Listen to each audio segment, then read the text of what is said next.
They helped Trump take back the White House. The rewards have come swiftly. David Bailey, a longtime Bitcoin investor and evangelist, had tempered expectations in early 2024 when he first pitched Donald Trump's campaign on the political upside of embracing cryptocurrency. Even after Trump pledged over the summer to make the U.S. a Bitcoin haven and the industry spent tens of millions of dollars supporting his presidential bid, Bailey suspected Trump's overture might be a fleeting appeal for crypto voters rather than a lasting commitment. Yet since returning to office, Trump has upended the federal government's wary stance toward cryptocurrency just as he said he would. Earlier this month, he signed an executive order directing the Federal Reserve to hold Bitcoin alongside gold, a move long sought by crypto advocates and once considered improbable.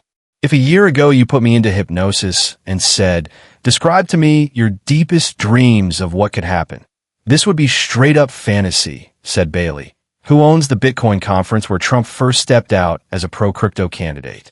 "I never would have believed it could happen." Trump's return to power was achieved in part through an unorthodox coalition-building strategy. He courted groups who might have been overlooked by Republican candidates, like Bitcoin enthusiasts, making direct appeals with policy promises tailored to specific audiences. For those who played along, the rewards have come swiftly. The Lumbee tribe in North Carolina, for instance, had reliably voted Democratic in presidential elections for decades. But an 8-year pursuit by Trump for the battleground state's predominant native group, culminating with his promise last fall to grant the tribe much-coveted federal recognition, appeared to resonate at the ballot box. In Lumbee-rich Robeson County, where Barack Obama twice won handily, Trump secured a 28-point victory, his largest margin across 3 races. 3 days after taking office, Trump signed a memorandum declaring it U.S. policy to support the full federal recognition of the Lumbee tribe, the strongest statement to date from the Oval Office. Transactional? Perhaps, but that's politics, said Lumbee tribe chairman John Lowery, who told CNN, "It feels good to be courted. Everyone is in their lane, and they're not going to get out of it. You're either hardcore this or that," Lowery said. "We are hardcore for those who are showing the effort and putting in the work to get our vote. And we have a tendency to reward that more than any ideological view. There's something about good old retail politics. Trump has done that on this issue." Trump's unconventional approach extended to union workers, a long-time Democratic stronghold. Amid the outreach, and with many of his members increasingly leaning toward Trump, Teamsters President Sean O'Brien stunned Democrats by delivering a primetime address at the Republican National Convention, getting a lukewarm response from the GOP audience. Later, the union withheld an endorsement in the presidential race for the first time in decades, a considerable blow to the Democratic ticket. The strategy paid off for Trump. He won 45% of the vote from union households, according to a CNN exit poll, a striking watermark for a GOP candidate. For O'Brien, the calculated risk proved worthwhile during a November 21st visit to Mar-a-Lago, where he advocated for Lori Chavez DeRemer, then a Republican lawmaker from Oregon, to lead the Department of Labor. After 3 hours of intense discussions, Trump agreed to nominate Chavez DeRemer and, most critically, vowed not to relent in face of expected pushback from business groups who saw her as too sympathetic to unions, O'Brien told CNN. The next day, his transition team announced Chavez DeRemer as his pick for Secretary of Labor, and she was confirmed earlier this month. The episode solidified the Teamsters as one of the most influential unions in the country, O'Brien said. "We know we got criticized by our peers in organized labor, but we've watched our organization do the same thing every single campaign and expect a different result," he said. "We didn't want to take that approach." Trump's early efforts to appease key constituencies comes as his political operation is already plotting how to motivate his unconventional coalition to show up for Republicans in next year's midterm elections. While some in Trump's movement have predicted a more permanent political realignment is in the offing, the White House remains concerned that the president's appeal to certain groups may not translate to GOP congressional candidates. It's unclear, for example, whether libertarian voters and supporters of ex-presidential candidate Robert F. Kennedy Jr. can be convinced Trump needs to keep Republican majorities in Congress, a White House official told CNN. Trump appealed to both groups during the campaign.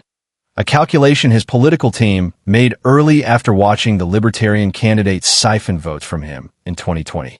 Trump's effort to court Libertarians last summer, including a speech at their national convention where he endured boos before promising to pardon Ross Ulbricht, the imprisoned founder of an illicit online market called Silk Road, seems to have worked. The Libertarian ticket garnered its smallest share of the vote since 2008. A day after taking office, Trump fulfilled his pledge to pardon Ulbricht.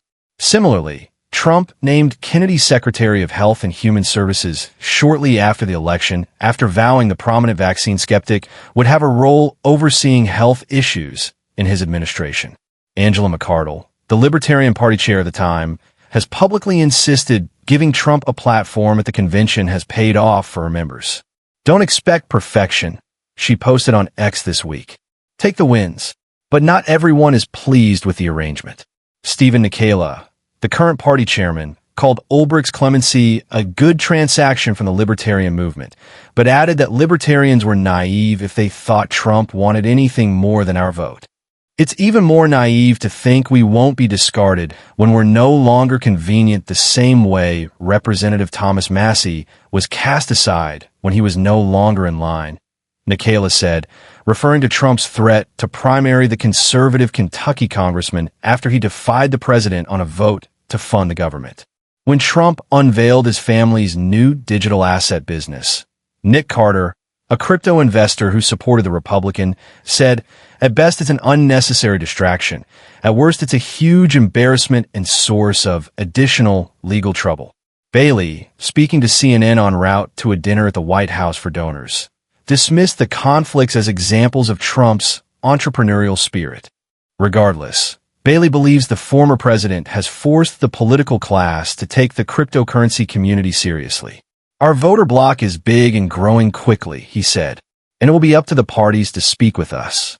While Trump's early actions have earned plaudits from the groups his campaign targeted, their leaders also suggest there's more to be done to fully satisfy his commitments to them. Trump has yet to say, for example, how much Bitcoin the Federal Reserve should stockpile. The Teamsters is closely watching how labor fares in early decisions under Trump by the National Labor Relations Board and whether his administration stands by union provisions in existing federal contracts. The Lumbee tribe still needs an act of Congress to access the federal benefits granted to other federally recognized American natives. Lowery said he is cautiously optimistic Trump can champion a legislative push, but if Republicans with full control of government can't get it to his desk, Lumbee voters may swing back toward Democrats. "You've got to remember us," Lowery said, "and you can't take us for granted." The end.